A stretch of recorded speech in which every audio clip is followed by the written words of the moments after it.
अस्सलाम वालेकुम रहमतुल्लाहि व बरकातुहू। आदरणीय शिक्षक महोदय और मेरे प्यारे साथियों, आप सभी को स्वतंत्रता दिवस की हार्दिक शुभकामनाएं।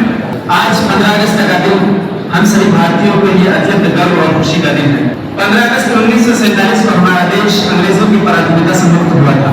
ये स्वतंत्रता हमें सहज ही प्राप्त नहीं, बल्कि इसके पीछे हमारे स्वतंत्रता सेनानियों का अतुलनीय संघर्ष और सर्वस्व बलिदान निहित है।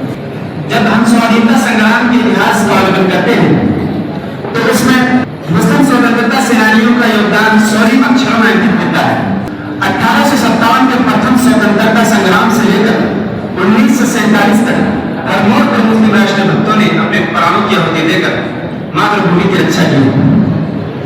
अल्लामा फजल खान आबादी, जिन्होंने अंग्रेजों के विरुद्ध क्रांति का आह्वान किया और काला पानी का दंड सहा। टीपू सुल्तान, जिन्होंने ब्रिटिश हुकूमत के समक्ष झुकने के स्थान पर रणभूमि में वीर गति को चुना, और नवाब सिराजुद्दौला, ये सभी हमारे लिए प्रेरणा स्रोत हैं। हम रेशमी रुमाल आंदोलन और मौलाना महमूद हसन के योगदान को कभी विस्मृत नहीं कर सकते।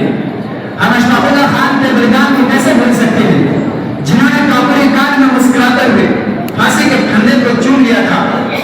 मौलाना अबुल कलाम आजाद के दूरदर्शी नेतृत्व और ज्ञान ने स्वाधीनता आंदोलन को एक मजबूत दिशा प्रदान की।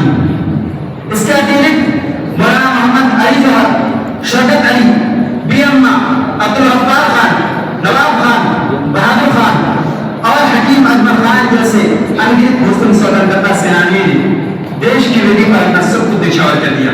इन महान आत्माओं ने महात्मा गांधी, डॉक्टर भीमराव अम्बेडकर, सुभाष चंद्र बोस, चंद्रशेखर आजाद, भगत सिंह और पंडित जवाहरलाल नेहरू के साथ मिलकर भारत को स्वतंत्र कराया। स्वतंत्रता केवल एक बहाना नहीं, अपितु एक बहुत उत्तरदायित्व है। हमारे स्वतंत्रता सेनानी ने जिस अखंड, समृद्ध और समावेशी का स्वप्न देखा था, उसे साकार करना अब हमारा परम कर्तव्य है। हमें आपसी सौहार्द और भ्रातृत्व भाव से देश की प्रगति में योगदान देना होगा। आइए आज के शुभ अवसर पर हम ये संकल्प लें कि हम एक अच्छे विद्यार्थी बनेंगे, एक अच्छे इंसान बनेंगे और देश के अच्छे नागरिक बनकर भारत को और मजबूत बनाएंगे। इसी संकल्प के साथ मैं अपनी वाणी को विराम देता हूँ। जय हिंद, जय भारत।